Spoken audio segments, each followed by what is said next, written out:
Nandito tayo sa labas, nagpupurma tayo ng ano, yan, yung gamit na binaklas natin kahapon. Lalim yung ano, General Vistas.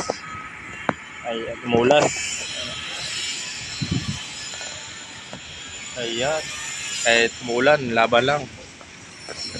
Para matapos na. Ayan, para matakpa na. Wala nang tutulo na tubig dun sa ilalim. Ayan, binaklas natin lalim kahapon. Inangat natin ngayon. Guys, yun ang ating activity ngayon para tapos na.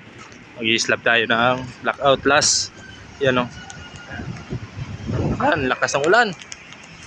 Kahapon pa na ulan, kagabi pa. Ayan o. Ayan.